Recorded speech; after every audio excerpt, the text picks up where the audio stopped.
Boys, welcome back. -1. Jimmy London's... in Miami. Yeah, he is in Miami at the moment. Playing golf. Preempting his 40th birthday, which I think is on March 14th from memory. Yeah. He's certainly been missing the Hurricanes, hasn't he? He has, yeah. And they're famous for it, right? Down that area. Anyway, small chat. Emmanuel, how you going? I'm good, thank you. How are you? I'm good, thank you. Ashley Banfield here. Chris helping us out on sound again. Yep. Today, we are going to cover off property mindset, and it's something that's been diluted because it's thrown around out there by people who don't really understand it.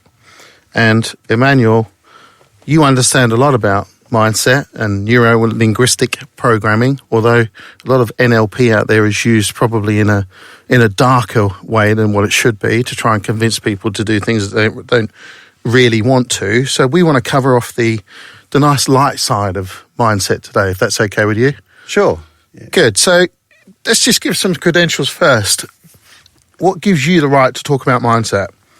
I think the main thing that gives me the right to speak about mindsets, I've been probably trained by some of the best NLP trainers in the world, including Tony Robbins, Richard Bandler, who actually created NLP, which is the science of neuro-linguistic programming.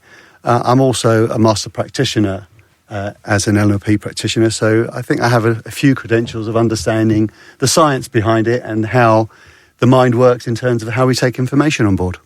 Absolutely. Good. And you've taught me a lot about that over the last 4 or 5 years, I think it is, and I've taken it on board. Glad to hear it. Welcome. So let's kick off with, we'll cover off the whole entire mindset. We won't get into the technicalities of how the mind works. And if you can give some analogies and examples of some of the things that we talk about, I think this will help the listeners. Is that okay? Yeah. I think the biggest thing to do with mindset and the language that we use is that while you and I are talking, there is another voice going on all the time. So one, we have the external voice, but more importantly, we have what's called the internal voice. And it's the voice that communicates with you that either motivates you or doesn't. So as we're talking, people are going to be saying, do I like him? Yeah, do I true. like his accent? Is the information he's giving me real? Is it truthful? Can I use it? You've got all of this internal dialogue going on all the time. In fact, we have this entire internal dialogue continuously that we just don't always notice it. Well, okay. I didn't know that bit. You do now. Makes sense. So, mindset in property, pressures of property, investing. Let's start with that. What are the sort of... a lot of people, they come to us and they go to all these rah-rah places and they get told to run to the back and whatever they do, but they're never told about the pressures that it puts on your life and your mindset, if you like. So let's just run quickly through the pressures, if you like, that people don't know about when they're first starting out of property investment. So the first thing is that you have is what the word called fear. Fear is false expectations appearing real.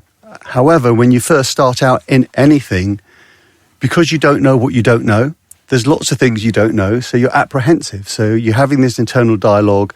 1, can I do it? 2, do I have the funds? 3, do I have the network? 4, will people believe what I'm saying? So you've got all of these different questions that you're asking yourself all the time, which keeps you stationary, stops you from actually propelling forward because you're actually doubting yourself right from the outset. One of the trainers I had a great analogy. His name was T. Harv Eker, and he had this analogy. He says, when we aim for something, most people it's ready, aim, aim, aim, aim. They just never fire. Never pull the trigger. However, in business, what you do is you aim, you fire, you see where it lands, and then you adjust, and then you keep adjusting. While you're always aiming, you don't know where you have to move, so it keeps you stuck. When you actually fire, it gives you the ability to stay in motion, and then look at what your results are and keep adapting and changing them. So that's interesting because you've got all these people going to all these big free events and then they're getting sold 5, 10, 15, 20, 50 grand's worth of mentoring, and yet they don't understand the pressures of property investing. They're just being sold that sizzle, if you like. So this is the take. So the people at the front doing the promotion, the selling, do understand mindset. They do understand the human psychology. They also understand what motivates people. How do you mean the people at the front, the people talking? The people talking, the people presenting, the people selling the dream to lots of people. And the truth is, very few people have what it takes to be able to stay committed, to keep focused. You know, everybody wants to be successful, wealthy, but very few people are prepared to do what it takes to do that. However, they get sold the dream. I'm very much about selling the action, not the dream. And do you know what? Me personally, I found out, you know, we've got various businesses and do various strategies in property, and I've always found that. And consistently, I have to stop and look and talk to myself and maybe give you a call or other people who have more experience than me and sort of talk through it. And so that you can get the feedback and say, yeah, it's okay, you're doing what you're doing. All you've got to do is just tweak that dial 1 degree to the right, and then you'll be back on track. Yeah, property is, you know, it's a great business once you understand it, but it takes a lot of moving parts to actually understand it. You know, you can't go to the gym and get fit the first time you go there. You know, you can have a personal trainer that can show you all the equipment, but you go there the next day, you still don't know what to do. So property is the same. There's lots of things that you have to learn to understand to allow you to take yourself forward, and that takes time. You know, a lot of people want to get to the pot of gold, you know, the pot of gold at the end of the rainbow. The result. Yeah, so they've got a lot of things to do before they get there. And your mindset is how it keeps you on track. You know, if you have a strong, positive mindset, that doesn't mean, as you say to yourself every day, I'm going to win, I'm going to win, I'm going to win. You do the things on a consistent and regular basis to allow you to have a strong mindset. So a lot of the things I do is read books. I look at videos. I look at other people that have empowering information to allow me to keep propelled, because every day something happens that can throw you off track. Well, yeah, not just in businesses, personal stuff as well, right? People have their personal stuff, and sometimes they say, well, I'm not doing anything for a month or 2 months because, you know, things have happened. But I know you, and we've both had personal things that have gone on, but we still keep chugging along. We still keep doing the things we need to do, but that's more, I think, because of the network you've got around you and that support network. I think it's more than that. You know, when we do things, it's not just for us. We have a reason, we have a purpose. You know, for you, I know it's very much your family and your children. For me, it's very much the same. It's about contributing. The more people that we contribute, the more it keeps us propelled. Why are we doing this? Because we want to help people. Yeah, we're contributing to help others. Yeah. This is what keeps us motivated. This keeps our mindset strong and positive, where we want to give people. Yeah, absolutely. And we learn from this, from the questions that we get coming in. So there's going to be no's. There's going to be probably more no's than there's going to be yeses. And from the people that I mentor, I know that one of the key things that I have to try and do is help people handle the no's. Well, I love no's. No's is where you grow. No's is where you learn. You know, no's where you actually start questioning what are you doing. You know, when you date somebody, you might get a few no's before you get your first yes. You don't stop asking girls on a date or a guy on a date. No's is about you learning your craft, whatever that might be. So no's is just what I call, when I was in sales, no just meant no, not now. For this moment in time, it doesn't mean it was going to be no tomorrow or the day after or the day after that. It's not no forever, right? Correct. It's just no, not now. And just so you know, the word no is a default position for most people that don't understand the question. They don't understand your strategy. So rather than looking stupid, they say no. Solicitors, when you ask them a question, they'll never say, they'll just say to you no, because they don't understand the strategy. You go to a solicitor and ask them about a lease option. They don't know about lease options. The first thing is they'll say no. Yeah. Don't do it. Yeah. So the no is a default response to a lot of people, and it doesn't mean no. It just means they don't quite understand what you're saying. It's almost a fear in a way and a barrier. Yeah, so quite often you have to rephrase the question. So I'm very good. And I've heard you do that a few times when we've been negotiating. So quite often I rephrase the question, or even more powerful, you ask the person for them to explain to you what you think that you said. So you ask them to, and quite often just by asking them to explain what they think you've said, they'll actually change their no to a maybe or even a yes. So already we know, everyone listening, that property's not just about getting educated on strategies, because what you're talking about here is a lot of what you say, how you say, when you say it, and negotiation techniques. So property is about relationships. It's purely about relationships. It's relationships with agents. It's relationships with lenders. It's relationships with tenants. It's relationships with builders and contractors and architects and surveyors. It's all about relationships. And more importantly, your communication with all of those people. The better the way that you can communicate. And I will, we talked about NLP, and just one thing I want to share about NLP, that when we take an information on board, predominantly, we take it in one of three ways.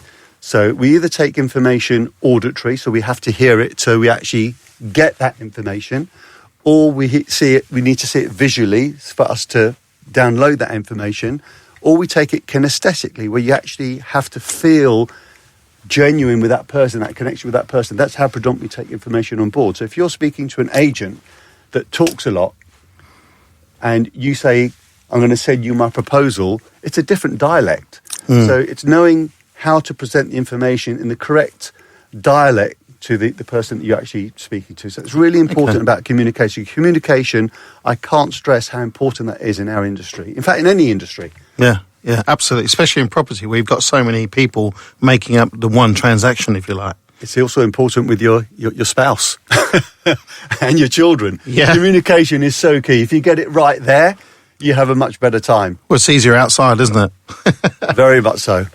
So attitudes to joint venturing. I know a lot of people who think they can do it by themselves. And I don't know if it's a selfish thing, or they don't like to share, or they're just big-headed or pig-headed or whatever it is. But I know, again, for over the last 5 years, learning from you, that it's much better to do with at least 2 or 3 or 4 others, right? Give us your take on that.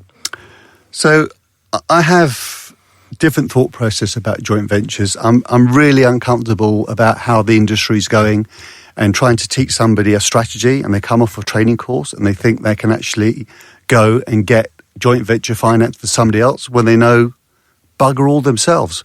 Why would somebody want to invest in you when you have no idea what you're doing? You come off a training course. So if you're going to do a joint venture, you really need to do it with somebody that's really experienced, know what they're doing, have a track record that can show you they've done it multiple times before. I'm very, very uncomfortable about the industry now trying to get money from people they know, normally their friends and their family, to help them invest in a project or development that they don't have any real knowledge or experience about. And the next webinar that we do after this one will be all about that. And I know you're extremely passionate about that, so it's going to be a good one. Yeah, I'm really passionate about that, especially at the moment. There's so many people that are getting caught, and I'm starting to get angry how our industry is going, because it's making the good people look bad. It's going to be a good podcast next week. Excellent. So, property, short term, long term, what's your take on that? Can we get rich quick? Property is a long-term strategy. It's a get rich slowly proposition. And how you get rich slowly is over time. If you're buying an asset over time through compound interest, and I'm talking 10, 15, 20, 25, 30 years before you really see the real benefits. So is it a short-term business? It can be a short-term business if you have the right strategy. So property has so many different ways that you can earn from it. So you can have short-term, which is either buy-to-let. It can be a HMO, which is a house of multiple occupation. It can be serviced accommodation. It can be office to rent. So there's many different strategies that can give you cash flow. Then you can have what I call long-term appreciation, which is your wealth through your asset increasing in value over time. And there's other strategies you implement in between. So you can do a refurbish, so buy, refurbish, and sell, or refinance. That gives you lump sum capital. But each one of these strategies is a specialist strategy. And one of the main reasons why people don't succeed in our business is they jump from one strategy to another without nailing down and really getting the one strategy in the first place. Now, that rings very true with me, because I ran a course on Saturday, and and they're probably listening to this, so hello everyone, but all of them had been on other courses. All of them had spent thousands of pounds on mentorships, and all of them said that they had not seen the person who was selling on the stage that day. It was passed on to a senior student, so to speak.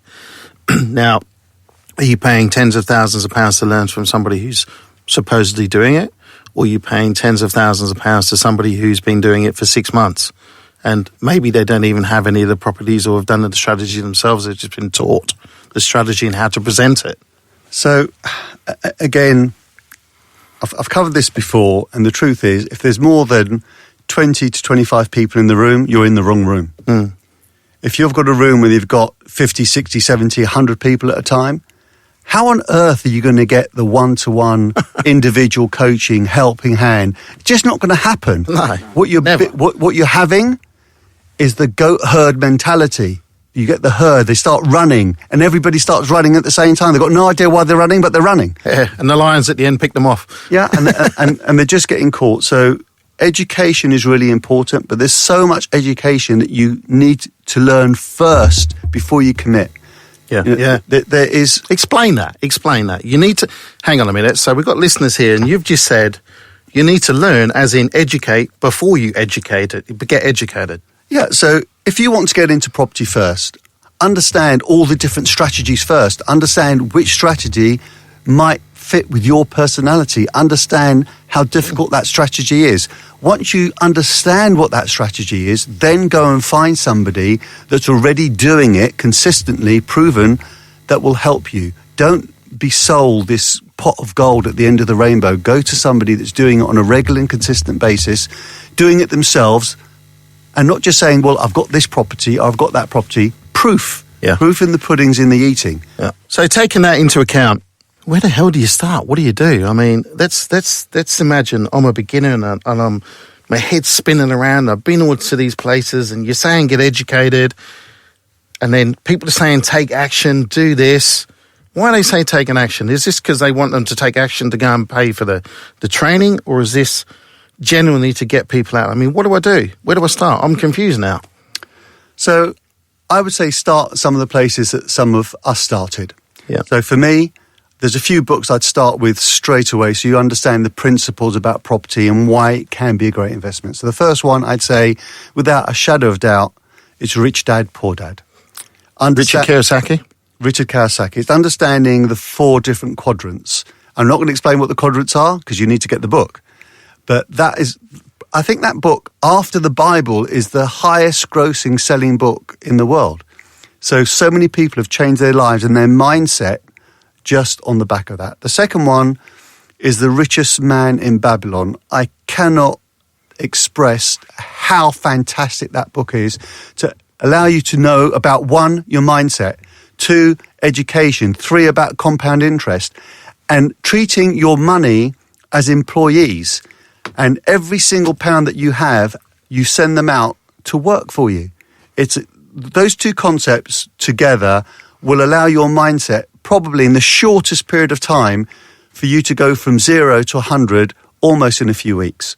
So I would start there. The next part, I'd go on the internet and I would look at YouTube and listen to different strategies of how they actually work. You're not going to find out exactly how the strategy works, but they'll explain the principle so you can work out, does this work for me? Because every strategy takes time to learn.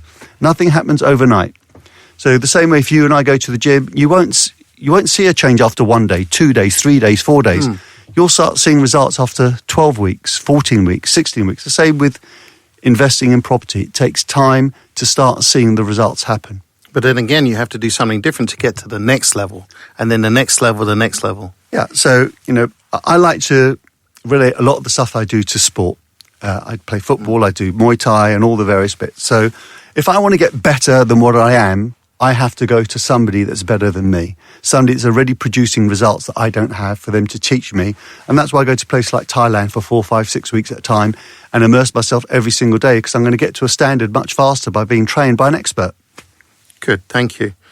Now, what would your advice be for somebody who may not have, and I'm going to use the words, I'm not going to call it mindset, for somebody, and there's a lot of them out there, who do not have the mental strength for property?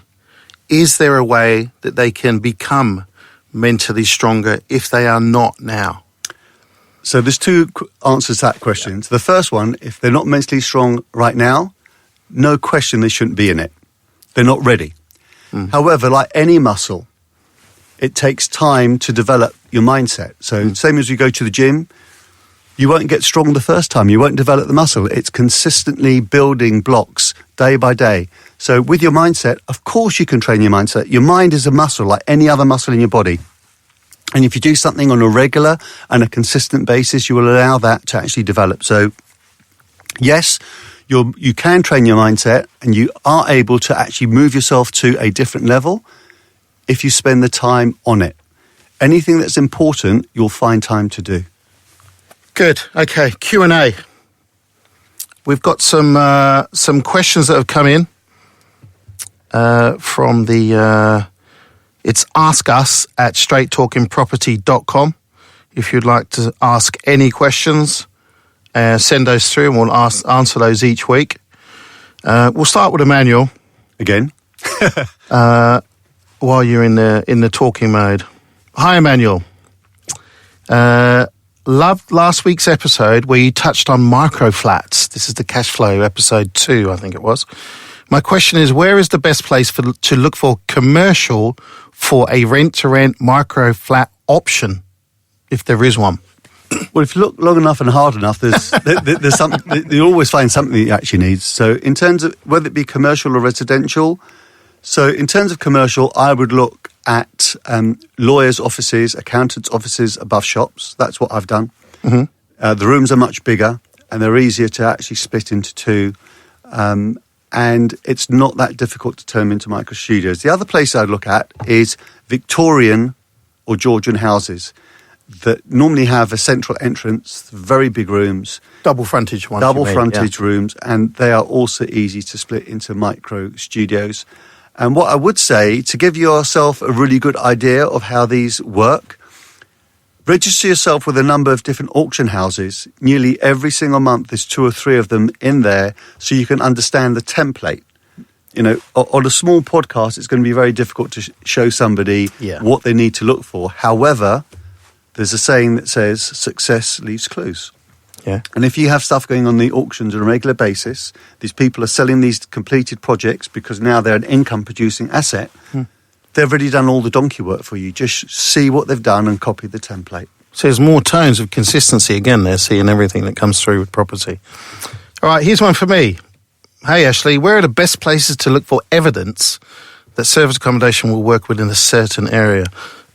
Okay, there's quite a few things that you can look at. Number one, if you're in a big town like Leeds, Manchester, Bath, Cambridge, Oxford, and all those sort of places with high tourist areas, especially the one with high tourist areas, then you can look on a website called visitbritain.org. That's O-R-G. There is one called visitbritain.co.uk, which is for visitors, or I would be looking at visitbritain.org, and there's loads of information on every single visitor that comes into the UK and leaves the UK. There's even information about why they come here and how they come here, whether it's on an aeroplane, train from France, or whatever it might be. And then there is a whole load of due diligence that you need to do. You need to get within the area. You need to talk to local people, not just agents, and find out exactly who comes there, why they come there. And you can see a lot more evidence of that in Cambridge, for instance, or Oxford or Bath, all the big tourist centres. You'll walk around and you'll see the different demographics of people and the different nationalities walking around. And just stop and have a chat. Hey, you're visiting the UK. They may or may not talk English, but you'll get lots of information from that and where they stay. So yeah, there's a whole load of things, but just quickly, that's the best thing there. So that was Ian from the South End. Thanks, Ian. So Emmanuel, we're going to close off here. As I said, the next episode, tune in for that because I think it could get emotional.